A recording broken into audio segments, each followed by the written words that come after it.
What if I told you the way it has always been done is not the best way? Facing your fears will change your life. The passion behind this journey is merging two separate worlds into one with the goal of creating value and awareness for a better life. I'd rather be sidelined trying to achieve greatness than watch greatness achieved and it only set on the sideline. Now introducing your host, Jacob Emery. This episode is brought to you by R&R Pipeline, an infrastructure company. Our purpose? Enhancing America's infrastructure with a safety-driven, integrity-led culture that provides an environment for team members to grow and thrive. Welcome to another edition of the Iron and Infrastructure Podcast. Today's guest is a 1%er. And by 1%, I mean her iron pursuit accomplishment is very, very rare and special. Today's guest is Beckyn Mickelson, and Beckyn is a IFBB Pro bikini competitor. And the audience doesn't know much about this space. Out of all the competitors that have ever stepped foot on the show that she won her card at, 3% roughly actually become a pro. And out of all the competitors in her class, less than 1% ever step on that stage as a IFBB Pro. That in itself is a 1% feat. On top of that, with the iron, she's a farm girl, an entrepreneur, and the iron has built her infrastructure as well. Beckyn Mickelson, welcome to the show. Appreciate you coming on. Thanks for having me. I'm excited to be here. Had you ever heard them stats before? I have not. That was some serious research. So it is very difficult to actually find stats of that nature, and it is not a exact thing. But I was not surprised whenever it was all competitors compared to the amount of people that actually get a pro card. 1%. Talk about the journey to getting that pro card. Yeah, so I started competing in 2020 and I fell in love with it right away after my first show. After that show, I was really naive about it. I'm like, oh my gosh, I'm going to get my pro card, as many people are.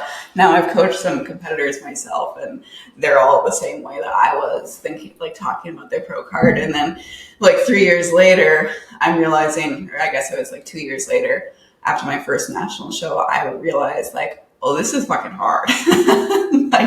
This is not just because I remember saying to someone after my first show, it's yeah, you just have to win at one of the national shows. It can't be that hard. And granted, my first show, there was 4 bikini competitors total. So that I won by default. And then you're technically nationally qualified, but that doesn't mean you should go compete at the national level because these girls are big, some serious muscle on them. So it went from me being naive to me even this year thinking this is still not my year. But that was proven wrong. So that was good. I did 3 shows this year. My first one was I had to get nationally qualified again because I took a year off. And then I went and competed a couple weeks later at my first national show this year in Charleston. I ended up taking second place there in my class. That one you had to win. So you have your classes. For the people that aren't familiar, you have your height classes at the NPC level. So that's the National Physique Committee, which is the amateur level. And then if you win your class, depending on the national show, you can get your pro card or you go on to get the over. So at this show, it was you had to win your class and then you had to get top 4 overall to get your pro card. So I didn't get to compete for my pro card at that show, but then I had to it took some convincing to get me to do another show because I was mentally ready to be done. But my coach and her coach pushed me to do it. And I'm glad that they did because it paid off. And I won my class. And then I won the overall at Junior Nationals in Chattanooga, Tennessee in June of 2024. So not only did you win your pro card, but then you also stepped on to the pro stage at that show, if I'm Yeah. correct, and that is going from amateur to professional ranks. But you win, but then you're back at the back of the pack again. But Yes. then you had a little bit of twist of fate whenever you stepped on that stage for the first time as a newfound pro with absolutely no idea of what to expect, because it is a very different class at that point. Mm-hmm. So talk about that Yeah. experience real quick. So when you get to the pro league, then there are no more height classes anymore. So you're just against everybody, whether they're 5 foot tall or 6 foot tall. I am 5'6". Not that that matters, but so I really didn't even. I didn't. I was very nervous to do that pro show that night because we had a choice if we wanted to do it or not. And this was the first show, at least that I know of, like in the United States, for sure, that you had the chance to win your pro card and then go on that very night to compete on the pro stage. So there was 8 people that turned pro at Junior Nats at the amateur show, and then 7 of us went on to do the pro show. So there was 24 people total, and like you said, I had no freaking clue what was going on. Like, you can change your routine because you can take however long you want with your posing routine when you're a pro. I didn't change mine at all. I just went and did the same exact thing that I did that morning. I think I looked better on stage at night, actually, despite it being such a long day. So we went out, did the pro debut, and I ended up getting, it was like not solid first call outs, but I got called out with the last part of the first call outs, which is like their top picks. Mm-hmm. And now I was not paying attention. Like, I'm just standing out there. You're up there standing for a long time. Posing is like the hardest part of this, in my opinion. And it's like you have to hold. You can't like show that you're breathing in your stomach. You get sore. It's just like an uncomfortable position to be in. So I'm just like expecting to stand there forever. I'm trying to take cues from my coaches in the audience, and then they called my number, and our numbers had changed. So from earlier in the day, so it was 333 in the first part of the day, and then my number changed to 23, and she called my number, and I just stood there. I was like smiling, just happy to be here. And then she had to actually say my name for me to realize it was me. So then I ended up getting 10th place at my first pro show, which, I mean, maybe you did the research on this, but I think that is the first time that anyone has done that. Like, placed it's in their anyways, first pro show, right? the day of getting their pro card. Yeah. I mean, that actual, like, winning the pro card and then stepping on pro stage same time is rare. I don't know if it's ever really been a thing or not. That's happened over years. That was the first time it's happened in the U.S. I'm not sure about another country. So you go there to accomplish one big feat of getting your pro card, and then you actually continue accomplishing another feat that you didn't even know would be in the realm of possibility, because it was past what the original goal was. And it's funny that you say that you thought you looked better at the night. Do you think it's because of eating more food throughout the day and being more relaxed and calm? Like, that initial presence is probably the most pressure, the highest stakes. That's where you got to be flawless for the most part in prejudging. Yes. I didn't really get to eat that much that day because we did a good job of filling me out before the show. I wasn't drinking a ton of water. I just had like pump up food. Like, I had Reese's peanut butter cups and then some sour gummy sloths before getting on stage with salt. And that was it. So I don't know if, the food helped. I think I did a little bit better of a pump up too before the night show or the pro show. So, but also, I was a lot more calm. Like, I knew that after we went on for prejudging, I knew that I was getting my pro card that day. So then it was like all pressure was off. I didn't even give crap I didn't even think twice about the winning the overall. I was just like going to be happy to get my pro card. Well, and let's talk about that too. I guess I skipped over that a little bit. You win the card in your class out of, how you said, 8 classes total? Yeah. So then you win your individual class, and then you go compete against the 8 others for the champion of champions, essentially. And then you take that home too, which is another big feat in itself.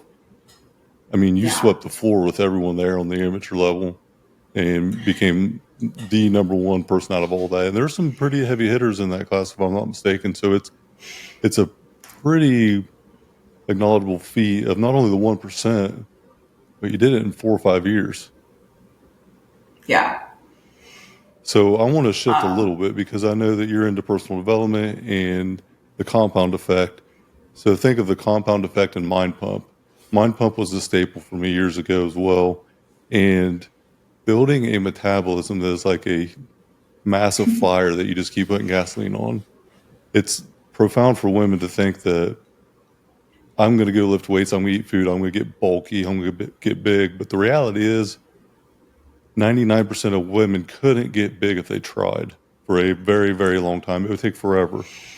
And there's a few genetic outliers that end up being able to do so. But let's talk about women lifting weights and how the tide's starting to change a little bit on that previous known perception, the cardio queen, the cutting calories, the 1,100 calories a day.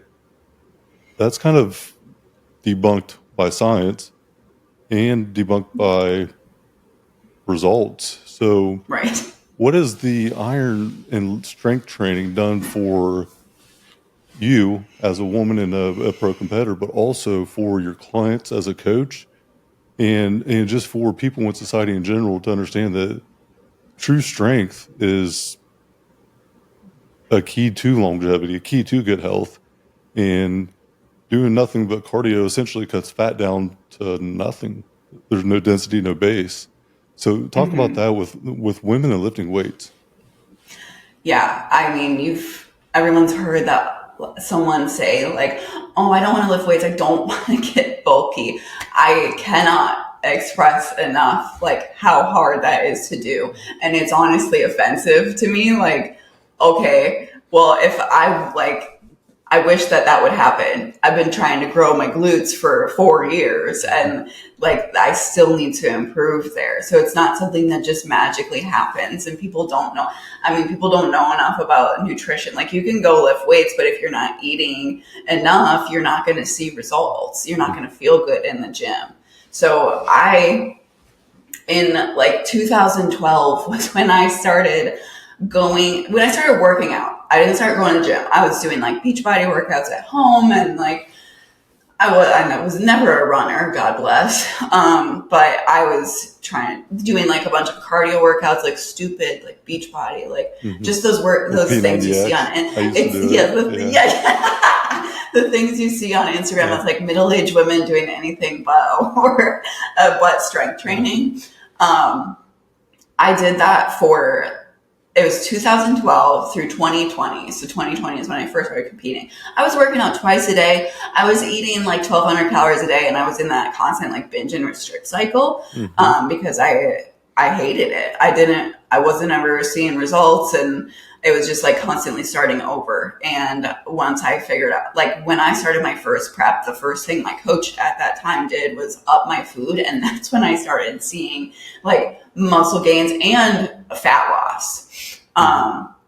So it sounds really counterintuitive, especially to the people that have been preached like cardio, calorie deficit. Like, no, you have to give your body what it needs because everyone wants that toned look. There's not someone that wants to look like a melted candle. Like no one is like wanting to look like that. You want to look like a bikini competitor, and doing cardio and eating 1,200 calories a day is not going to do that. Like that is not even enough food for a 5-year-old. No, and the melted candle is such a good way to put that because that is what happens. I've helped out a few people, and I've helped out someone that was close to 400 pounds, dropped near 100 pounds, and just been a guiding light. Nothing crazy for him, but there was a point where I said, man, you can cut calories for so long, you can do more steps, but what happens when you physically can't do anymore and your body is starving to death?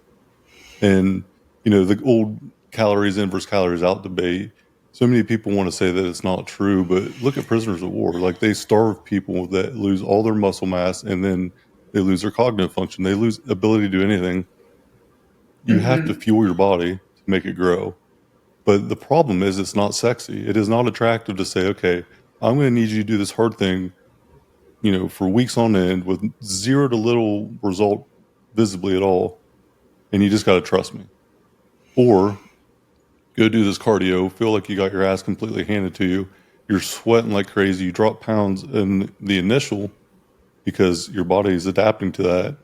But when it hits the adaptation phase, it completely flatlines, and then you're furious. So you cut again. And then it's just roller coaster because you're starving your body. And then it's back up on the binge part where you're starving to death. And your body says enough is enough. I want food. And it's just a never-ending cycle. I went through the same exact thing for years and years, and it completely destroyed me in my early 20s. I was working out twice a day, working 12 hours a day, cutting calories, couldn't figure out why. And I was essentially eating nothing but protein to get 1 gram of protein per pound of weight. And then I was barely eating any fat also. So, I mean, eating fats are such a underestimated value. We can live without carbs, but we can't live without fat and protein. They are essential for our survival. And so many people, just on a basic level, don't eat enough fat, healthy fat. Right. Yeah, people eat enough trans fats. They eat plenty of there's enough the good fat stuff. Yeah. Well, there's that Lane Norton. I saw something Lane Norton posted about people are not addicted to sugar. Like, you don't go in the kitchen and get a bag of sugar out and eat spoonfuls of it on end. And he made the argument that people are more so addicted to things that are high in fat and the texture of things. So, I mean, you do get that dopamine hit from sugar, but it's seriously, when do you see someone eating out of a bag of sugar? Me as a kid did that, but well, it's a combination of the two, because like a Reese's cup, it's high in fat also. So the sugar spikes your insulin, sure, but the fat is what gives it the texture that makes you desire to have another one. And it is profound, because healthy fats are a staple for longevity, a staple for everything that you do as far as cognitive function, hair and skin being healthy. I mean, everything in life. But when you mix it with sugar, it's like it's expediting that insulin spike, and it just makes you want it more because of the experience. Yeah, I'm a big proponent for healthy fats. I'm a big fat fan. Like, just myself, I don't even know how to say it. I feel so much better when I'm eating higher fats. And that's what is annoying, is because people will, along with the cardio thing and the eating fewer calories or eating a very small amount of calories, they don't know what is a protein, what is a fat, and what is a carb source. So there's that lack of knowledge too. I'm sure you've heard the calories determine what you weigh, macros determine how you look, and then micronutrients determine how you feel. The macros do determine how you look. Like that, when I started counting macros, that's when I started building muscle and actually paying attention to those things. And I taught myself that. The information is out there, so it's really just ignorance almost. It is. And I mean, I don't like saying that, because this is my job and I'm here to teach people that, but I'm saying you can find the information that you need if you actually want to change. That's what I did. I taught myself how to track macros before I hired a coach for my first prep. So I wasn't I have no idea what to do. I went through the same thing. I went through a few years of hell figuring it out. And I used to track all my steps, and I would track my macros, and I would track so intensely that it actually became a stressor. If I didn't hit the mark that day, I was stressed out about it, so I wouldn't sleep, and then I would overdo it the next day to make up for it, and it became more detrimental in that moment than it did a benefit. But I also got to the point where I could eat intuitively, which very few people can actually do. And I'm not striving for a goal. So if I want to do a cut, lose 10 pounds, 20 pounds, whatever, then I will start tracking and make sure that I'm in line.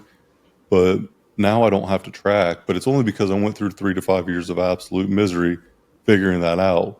And you did the same thing, but with the coaching part, what you're doing is accelerating everyone's possibility, because people can go search out themselves and go through the same hell that we went through, but they only know why they need to do it. But really knowing how to implement the how and then the accountability factor that you provide, you're going to change people's lives by the adversity you went through and the passion that you have for helping other women. Let's talk about the business. So, started a business a couple years ago, Fireproof Fitness, which is an absolutely epic name, by the way. And Thank you have you. a podcast, Champagne Gains, that you co-host with your coach, correct, Kiki? With Kiki Yeah. Cunningham. Yes, she is my coach Right. So, and my best friend. right. And we actually met through Kiki when she moved, her and Preston moved to Ohio, and then you moved in with her, and then you guys worked together and did your thing. And then you ended up going out on your own and starting your own business just 2 years ago. And Yeah. you got quite a few clients. You're doing really well. You just rebranded.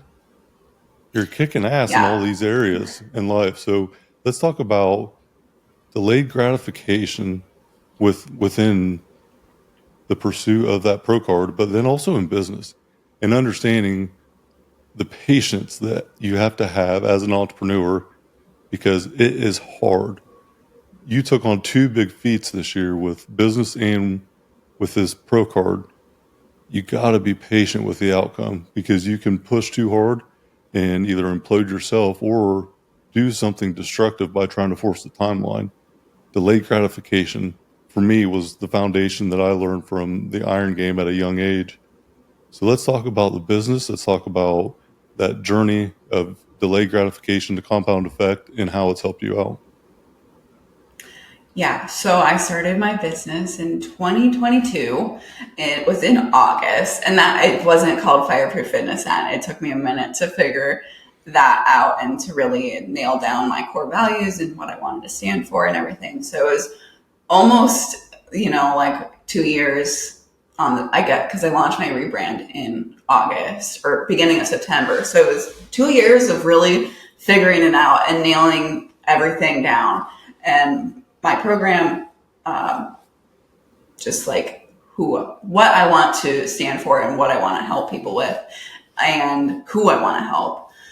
So when I started in 2022, it was just a huge learning experience. You have to suck at first to get good at things. And I have changed my system multiple times, just trying to figure out what works best for helping people. And it's been a process, of course, to go through, but I had no other option but to succeed. Like I knew, so I got divorced in 2022. That's when Kiki took me under her wing. She was my mentor. I moved out to Ohio and I got my personal training certificate. I told her, I remember I did my check-in with Kiki in May of 2022. And I was like, hey, and this was when I had fallen in love with the health and fitness industry through competing. So I texted her, I was like, hey, so I'm getting divorced. Do you have any idea what I should do for a job? And then I went to a show that one of my friends from my hometown was doing, and Kiki was there, and she offered me to come live in her guest house. I was like, done. And then I moved out there literally 2 days later. And it was not an option for me to fail at starting my own business because I had nothing. Like I was starting from the ground up. So it took a long time to get clients and it was frustrating, but now it's finally stable. It's way easier for me to do because I know exactly who I am, how my program works. I don't have to sell people on it. Like people want to work with you when you know like who the fuck you are.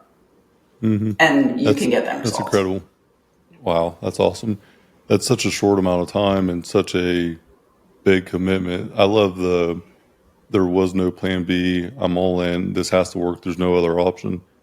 When you do that, it is a different level of commitment and drive because the conviction is so strong that it's achieve it or die trying. There is that. Them are the only two things that end up happening. I call it Pursuit 151. It's something that I put together when I started this podcast. Whenever you want to take on something or pursue something, everyone talks about confidence being the main driver. You have to be 100% confident. You have to be 100% confident. And I say that is absolute bullshit, because even right now, sitting here talking to you right now, I'm not 100% confident doing a podcast, maybe 75 or 80% at best. But that is the reality of it, because no one's 100% confident doing anything unless they've done it for a long period of time and put it in the reps to get to that point of having that confidence. So Pursuit 151, the simple version is, if you have 100 shares of commitment, 100 shares of confidence, 100%, all the shares of commitment must be in when you're going to pursue something. But only 51% of the confidence has to be there. And I think that if you commit 100% to something, the confidence is going to grow. I say you have to be 51%, because you cannot be ignorant to what it's going to take. You can't be ignorant with your knowledge. You have to have a baseline of understanding what it looks like. But just like this podcast, when I first started, I had a couple $100 in microphones and set up, and it looked like dog shit. And it took me a year to get it to be even respectable. And for me to be respectable as a host, because I'm a horrible speaker. This is a weakness of mine. It's a fear that I've faced head on from my childhood up until even a couple of years ago. But the reality was that adversity had held me back to some degree. And by being 100% committed, I knew that it was either going to succeed and do something, spark another passion of mine, or at least I was going to have tried it and overcame that fear. Man in the Arena is one of my favorite quotes. But I want to talk about adversity and how you've overcame a lot of adversity from the sounds of it, and overcoming that adversity and that fear, and what it's done for you to this day. Adversity as far as my business? Anything in life. I mean, you've had business adversity. Yeah, you said you got a divorce. The show, you took a year off. You took a year off and then had to come back on stage and then prove yourself. I mean, so many things happened. You packed it up and moved in 2 days you're from Minnesota, correct?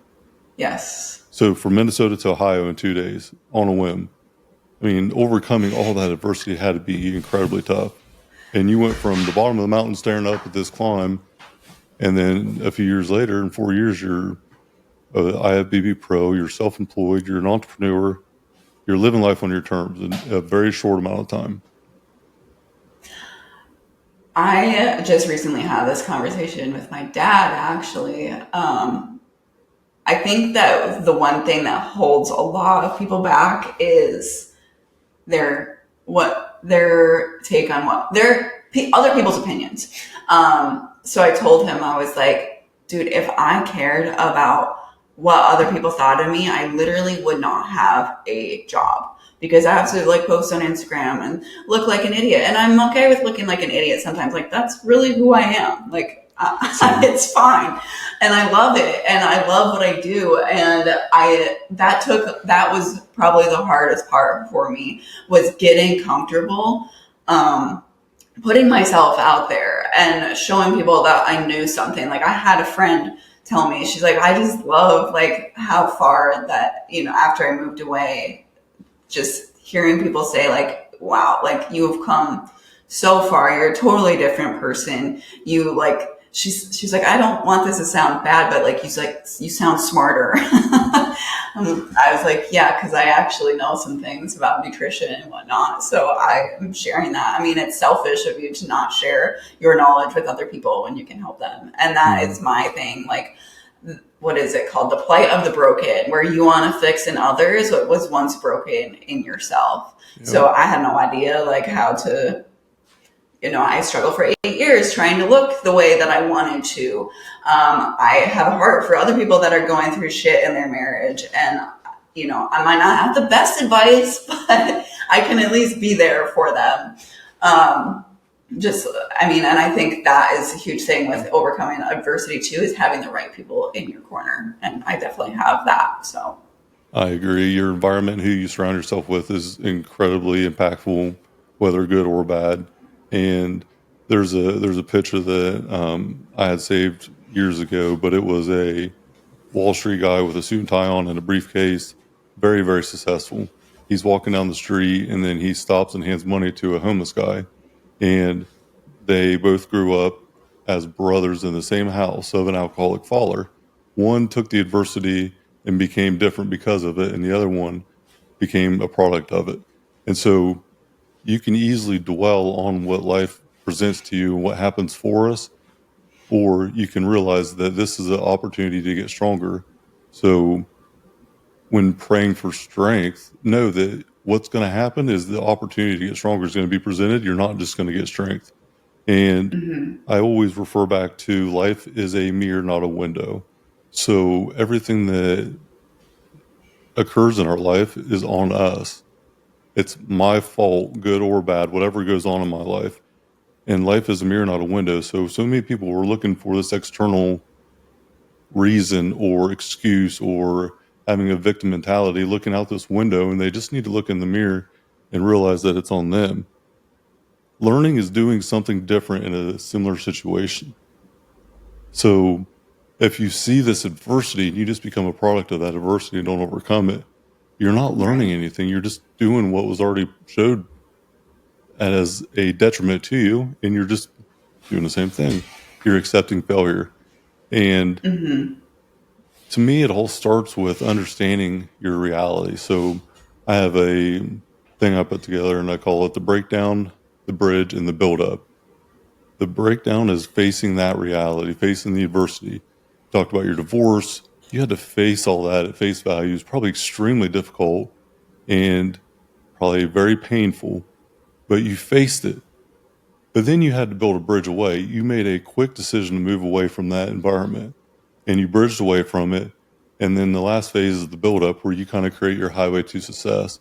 In the last 4 years, you essentially did exactly that framework where you broke down your reality and realized this isn't the life you wanted, and build a bridge away from it. And now you're living life on your terms and you're building your highway to success. It's very commendable, but what would you recommend for other people, especially your clients? How would you recommend facing that reality check that this is on me? I'm overweight because I put a spoon in my mouth with too much food. I'm overweight. I don't have the life I want because of decisions I made, and I have to make a change. Where would you start? I think the lack of accountability, like self-accountability, will kill you if you don't acknowledge that. So you are in, like, you have the ability to change your life wherever you are. I did not, for a couple of years, like when I was still married, like I had no idea what to do. I didn't have a job. I mean, like my ex and I had businesses, so I didn't have my own job. I didn't have anything to do, but I mean, I realized like, okay, well, this is 1000% on me. So other people need to realize that as well. Like you didn't just accidentally become overweight. And also people won't change until what it takes. What is the saying? The pain People is don't staying the change same. until, yes. Yeah. What they need to do to change seems easier than their current situation. Wow, I can't believe I can't think of that actual quote right now. The pain of staying the same is more than the pain of change. Right. That's one. Yeah. So, and sometimes they're not there yet, but like when you realize you're there, you're going to do anything to not be there. Mm-hmm. And a lot of people were not willing to face it because of how much it sucks. And the worst and most catastrophic thing I can think of in life is knowing that this is an issue, that I'm doing these things that are making me unhealthy and not doing anything about it, and then getting to a point that you can't change it. And that's what's kind of sparked my passion, is because I know a lot of people in my industry that did these things for years and years and years, and had all the signs, quit going to the doctor, just ignored it. Just tough, good old boys that oh, I don't need that doctor. He don't know what he's talking about. Oh yeah, I'm a diabetic. I'm drinking Mountain Dew for breakfast. And it's just like, guys, you're just killing yourself. And then quite literally 15 or 20 people that I've known in the last few years have passed away. And it's heartbreaking for me because it's like, it's right there in front of you and they know better. It's not that they're unaware. It's just that they're unwilling to do anything about it. And Yeah. complacency kills them, or did kill them. And it's extremely sad to see that. And the reality is that power follows the blame finger. So Yeah. whenever you I, point your finger out the window at somebody else, you're giving them all the power. But yeah, the you can't power be a victim. really should be right here in the mirror. Right. How many Yeah. of your clients or how many people that you bring on just cannot overcome that struggle?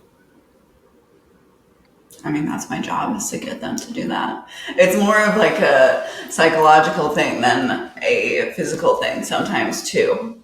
Like when I start working with people, within a week they feel better just from small things, and then that's how I coach, like baby steps. If there's a stat, it's like if you try to start 3 different things at once, you have a 15% chance of making any of those things a habit. But if you start one new thing at a time, it's an 80% chance that that's going to become a habit. So even if you're not doing anything like for your health, something as simple as increasing your water intake is going to help you lose weight. It's going to make you feel better. It's going to give you more energy.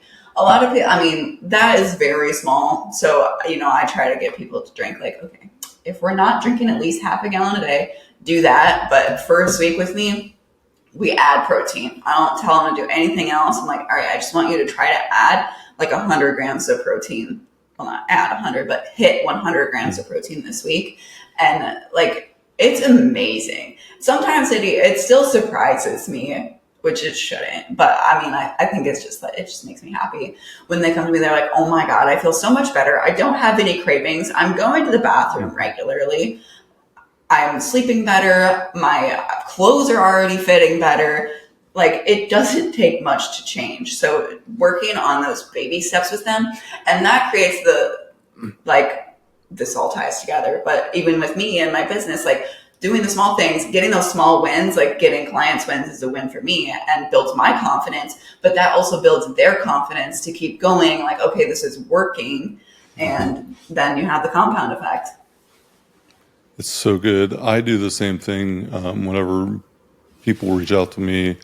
The water is the big one because it is, without a doubt, the biggest ROI you're ever going to get from someone who's constantly dehydrated. I always refer to a piece of equipment that's never been greased, and it's squeaky. It doesn't move very well. That's what it feels like to be in a constant state of dehydration. And I use that analogy because our guys get it in the industry. But just that one simple change clears up your skin, your hair, nails, digestion, bloating. Your cognitive function gets better. It just has such a profound impact, and it's literally drinking water. And that's it. Yeah. It's like the most basic concept in the world. We are 70% water, and drinking water, who would have thought would make you feel better? But the compound effect is probably one of my favorite personal development books, and probably the number one I recommend whenever someone starts their personal development journey, because it is so true that the little things done consistently have a massive impact. And I always reference a piñata. So, you have a kid's birthday party and there's this piñata and all these kids are going out and hitting it. And you have these like 8-year-old sluggers up there smacking the shit out of this piñata. And 20 of them go up and hit as hard as they can, don't make a dent in it. And then the little girl goes up and she swings and she misses. And it goes like underneath of it. And she turns around and just barely boops it. And then the whole thing busts. And that's the compound effect. All the blows before led to that final one making it bust. But it's something you don't see right away. So it's really having faith that it's going to work without knowing that it is going to. And it is profound that a small thing done consistently over time ends up becoming life-changing because you just evolve and the commitment becomes bigger. And then it's just like this revolving door of getting better all the time. And it's visible, though. Your external growth is normally visible. but your internal growth isn't. I have really realized this in the last probably year to 2 years. Noticing external growth is something that's fairly easy. You can see it, it's visible, it's weighed on a scale. You have data that you can actually look at and say, yep, I did this thing. But internal growth is different. You cannot really scale internal growth unless it's a business venture that you hit a different goal in or whatever it is. But there isn't no real direct correlation to internal growth except for how you feel. And the ones that are closest to you sometimes don't appreciate that internal growth or don't recognize it because it's so subtle over time. So let's talk about that. What is the side effect of the physical component to, for you, what your personal development has done and the internal growth that you've had in the last few years? Because I really think that physical development and putting that at the forefront of everything, you develop yourself physically and mentally. You become calloused, you become better because you're driven. You can do something with delayed gratification. And I think a lot of people, when they're growing and they start physically, it ends up becoming a accelerator for personal development and your internal growth. Yeah, I have definitely picked up on the personal development in the past couple of years. I mean, I don't think the people that I knew 2 years ago would think I'm the same person at all. I mean, on the outside, yeah, but you're right. Like, people don't notice that internal growth. Like, I would think that at least they don't say anything to you about it. But I also feel, this is going to sound mean, people sometimes get a little bit intimidated by that when they Absolutely. see that you have a lot more confidence than you used to, and you're confident in your endeavors and what you're doing and what you're saying. A lot of people are going to minimize your growth to some extent because of their fear of ever stepping in that arena. The man in the arena, it's not the critic who counts. And you think about the arena that you stepped in, it's not safe. It's very risky. It's on you. You could fail, but you're living life on your terms. And that's what the whole entire point of it is. You're doing what you want to do. You're helping other people. You're making an impact in the world, and it's on your terms. And back to the mirror in the window, if you fail, it's on you.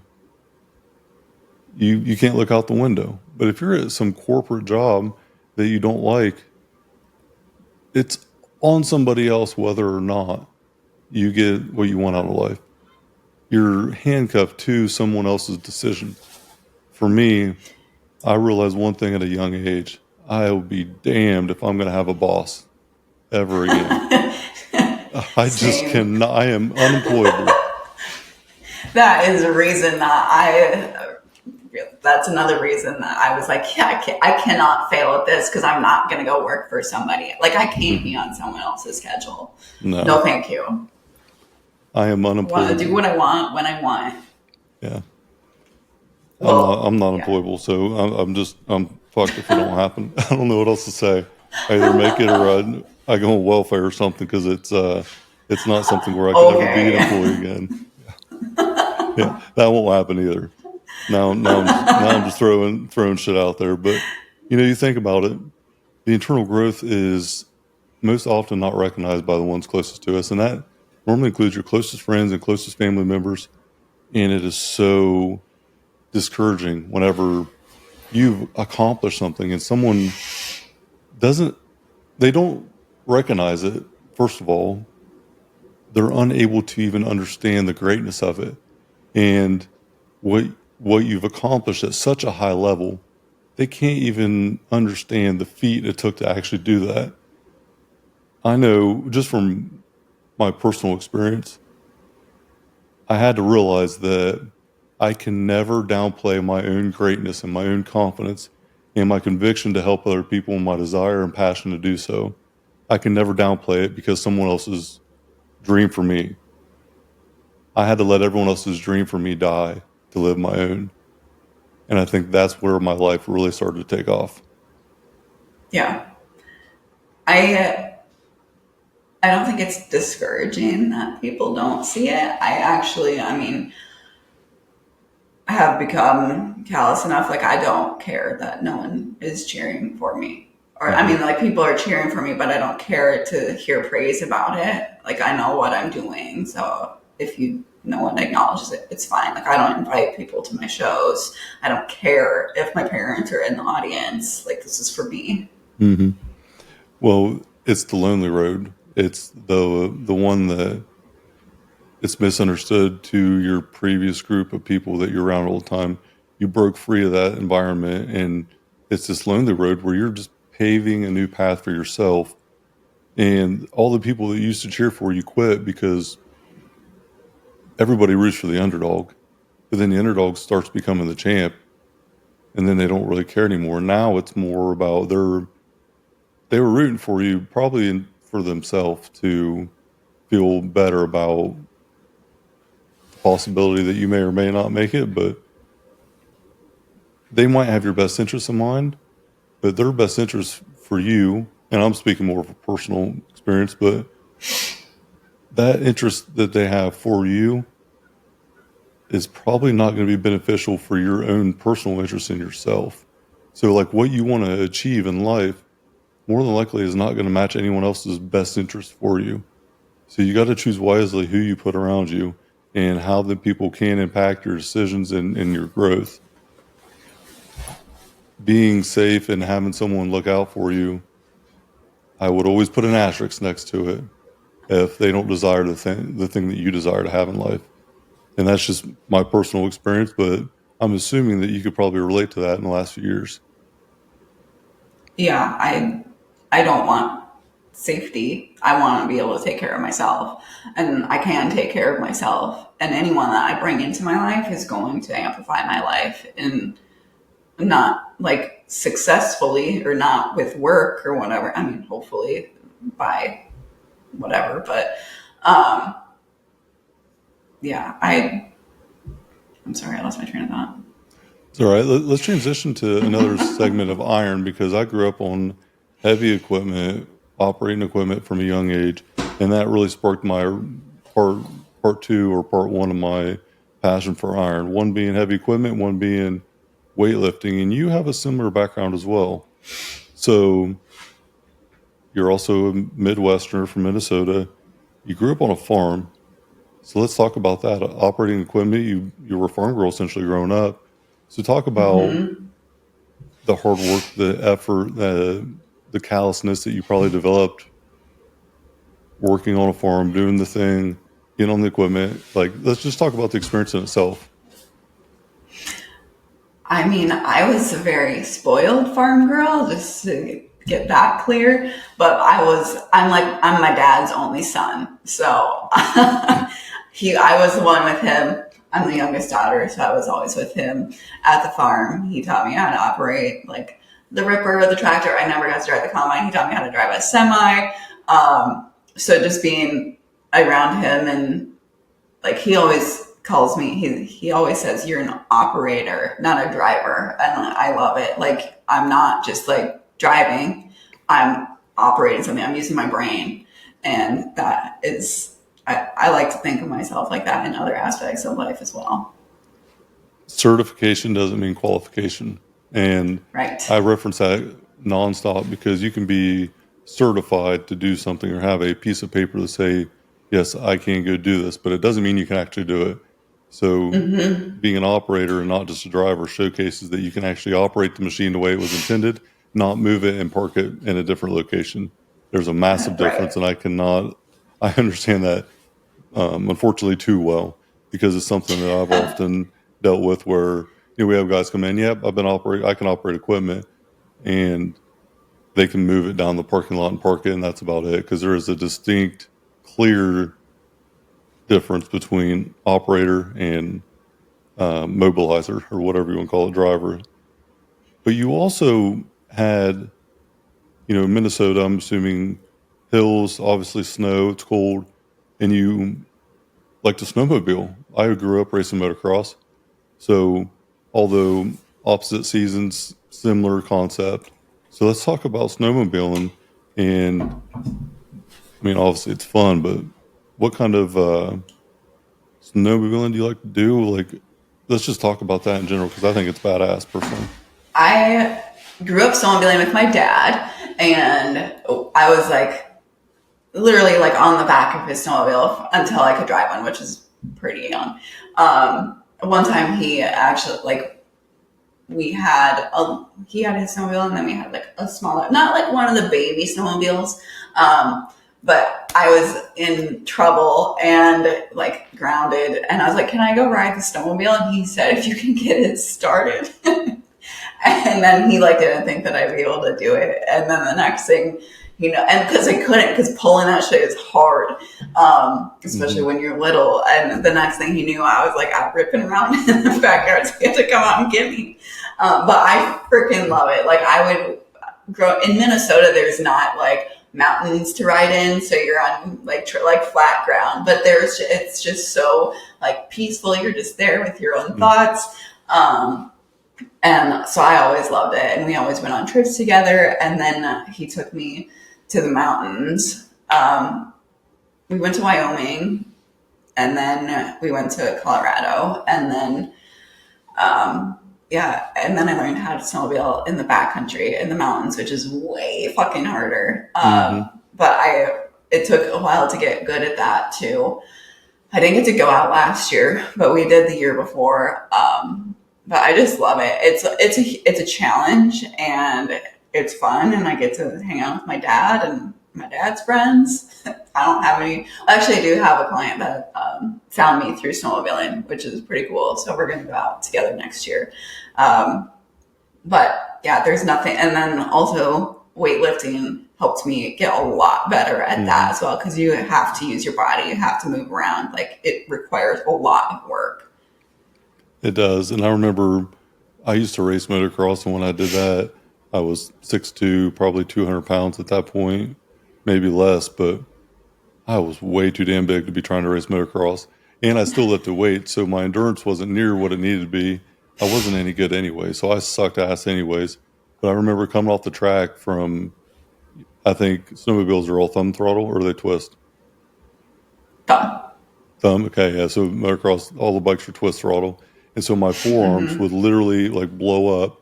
And I remember one time it was so bad, my circulation was being cut off. And I had to physically get my jersey cut to get it off because my arm was pumped up so bad. It is some of the most excruciating thing, like pump that you would ever have. Just imagine, blood flow restriction training times 10,000 on your forearm. And that's what it's like. Your hand's numb. But I used to absolutely love it nonetheless. It was therapeutic. Yeah, it's a good workout. It was also great because I also did snowmobile tours. It was in the tourism industry, and it was great when I got to like go out with people and have a grown man ask me to start his sled for him, which I can't. I mean, it's pretty like satisfying. Yeah, I hope your helmet matches your purse at that point. Yes. So I used to have the same thing. I was always bigger, primarily fatter most of the years, but I started to grow finally as I got a little bit older and height wise, and I always wanted a bigger bike. So I would take my dad's bike, and same thing. If you can start it, you can ride it. And they were all kickstart, but the compression on the things was so bad. If I didn't hit it just right, it would physically throw me over the bars because the compression would not allow me, like the spring on it would come back up. So I'd have to put it against a tree because I was too short, and I would just sit there and kick the shit out of that thing until my leg would about fall off. But I always would get it started finally. So I can definitely relate to that. So them are things you do for fun, and I don't know what else do you do for fun, because I know for me it's been a profound difference in what fun is. But what do you do for fun? I was just talking to someone about this the other day. I don't know. Hang out with my cat. Like, it's either I'm working or I'm like on my couch and hanging out with my cat, Richard. I joined a church group. I go to church. So that's like 2 days a week. Those are like my outings of the week, and that's it. So I'm going to read you this quote because it's something for me that I've realized in the last couple of years, truly what fun is. A master in the art of living draws no sharp distinction between his work and his play, his labor and his leisure, his mind and his body, his education and his recreation. He hardly knows which is which. He simply pursues his version of excellence through whatever he is doing, and leaves others to determine whether he is working or playing. To himself, he appears to be doing both. So for me, like, this is fun. Everything I do every day, for the most part, is fun. And when people ask me what I do for fun, I just live within my purpose. And that is what fulfills me. That's what fun is. It sounds like a similar thing for you in the last couple of years, because you didn't mention too many hobbies, but you're obviously passionate about your clients and your training and your development physically and mentally. So it sounds like maybe a similar concept for you. Yeah, I definitely enjoy my work. Obviously, there are things like on the back end. Like, I love talking to my clients. There are things on the back end that I don't really like to do that much, but we get them done. And I think I look at it right now as like I need to like hustle right now, because I do want to travel. I do want to like have a family and do things and like save up for that, essentially. So, I mean, I have to make a living and then make a life. Well, I mean, okay, you can do both at the same time, but I know what you mean. that's where I'm at right now. Well, it's just a season. It's understanding what the season is, understanding what the purpose of that season is, what it looks like, and then knowing that it's all for something down the road. But this is the season that is going to consume my time, and it's the season that you want. And the mountain. So I mentioned earlier the climb up the mountain. You know, for 12 years I worked for one goal, and I thought that accomplishing this goal was going to give me the satisfaction that I wanted in life. The owner of R&R Pipeline, thinking that it was actually going to be a reality one day, I believed it, I seen it, but there was less than a 1% chance that it's even fathomable to be in that seat.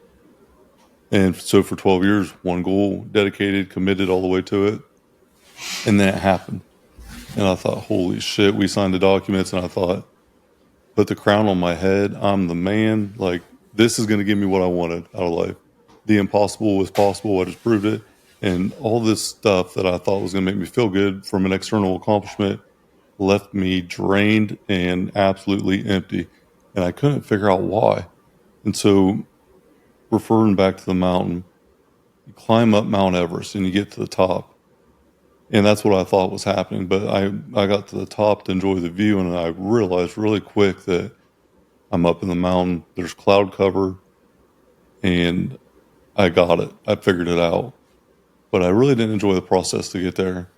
And as the sun comes up and the cloud cover starts to move, I realize, oh shit, this is just a ledge. There's a whole nother mountaintop to get to. And you got to enjoy the climb and not just the view. If you're so focused on the destination and that fulfillment there, but you don't enjoy the journey getting there, I call it destination disease. So I always say, if I enjoy the journey, not having destination disease. And by that, I mean, what's your perfect day look like? And for me, it's every day is a perfect day. There are things that piss me off, things that frustrate me. Yes, there are days when I don't want to work 16 hours a day, but majority of the time, I love what I do, and I wouldn't change it. So for you, I'm sure that you continue to accomplish these great feats of entrepreneurship and being a pro. Did you enjoy the process? Do you enjoy the climb? Yes. So my first 2 years competing, I was just like, oh, I gotta get my pro card. I gotta get my pro card. There's no, like, I'm gonna get my pro card, and that was it. And then, like, why? I don't really know why. I think it was because I had no other goals in my life. I didn't have my own thing, and that was my own thing. And then moving out to Ohio, and then I competed that year, and then I took like a year and a few months to grow physically and mentally. And then when I got my pro card, it was like, I mean, yes, it was amazing. Goal accomplished. It was awesome. But I had realized in the meantime, like, I have a lot of my own things now. I have my own business. Like, I'm competing for me. and nobody else. And that's, yes, the joy in the journey is everything. And I had so much fun like building my business, and there's just not like there's not an end goal with anything now. There is no final destination. Yeah. And that's what I mean, same with coaching people. Like, yeah, they're going to graduate from my coaching program, but you're always like working on yourself. Well, and continuous improvement never stops. The day that I'll stop getting better is the day that I'm buried.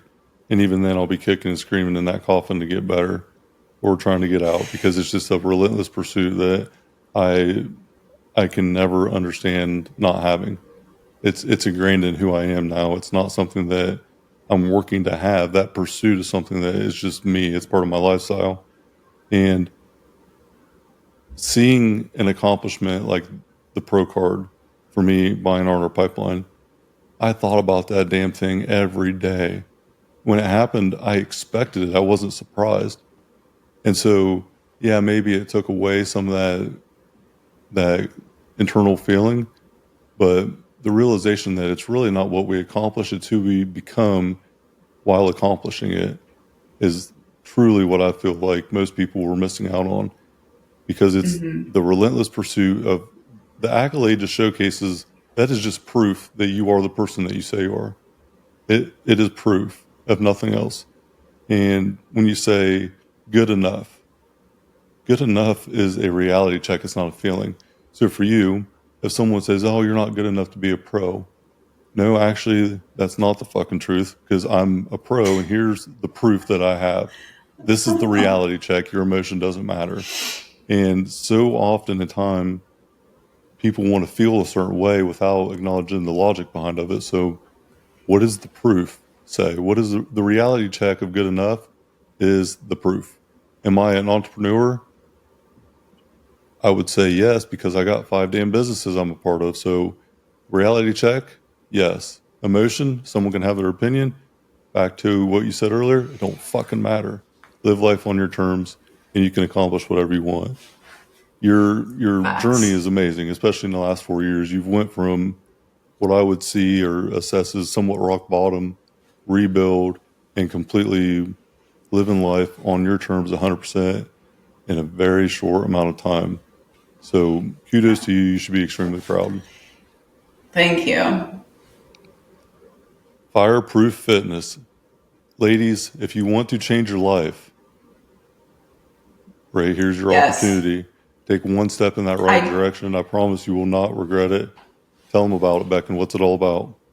So you can find me on Instagram at Beckyn_IFBB Pro. In my bio on Instagram, there is a link to, I have it's a free metabolic assessment that you take. I mean, just shows me a little bit of where you're currently at, what you're currently doing to try to reach your goals. I'll get on a free consult call with you, set you up with 1 to 3 action items that are going to get you results quickly. And then also you can, if you want to work with me, you can just fill that out as well and get on a call. I also have a Facebook group called Macro Checking and Healthy Tips for Women 30 Plus. If you want to be a part of that, that is free as well. But if you're looking to find me, Instagram is your best bet at Beckyn_IFBB Pro. I still haven't gotten used to saying that, and I freaking love it. The reality check is you're a pro. So you can also, if you want to hear more about Beckyn and her life and her journey, you can check out Champagne Gains, her podcast. And yes, I will just say this as a little plug to you. If you don't want to accomplish anything in life, women, if you want to just be a melted candle, like Beckyn said earlier, then don't go to her. But if you want to change your life, if you want to feel better, look better, move better, eat more food, and be a badass, then I would highly recommend going and checking her out, getting on that metabolic assessment. Let her change your life like she's changed hers. Transformational leadership at its finest. Beckyn, thanks for joining the show today. Thanks for having me. Iron and Infrastructure Podcast. We're out. This episode is brought to you by Max Effort Muscle. For all your supplement needs, go to maxeffortmuscle.com.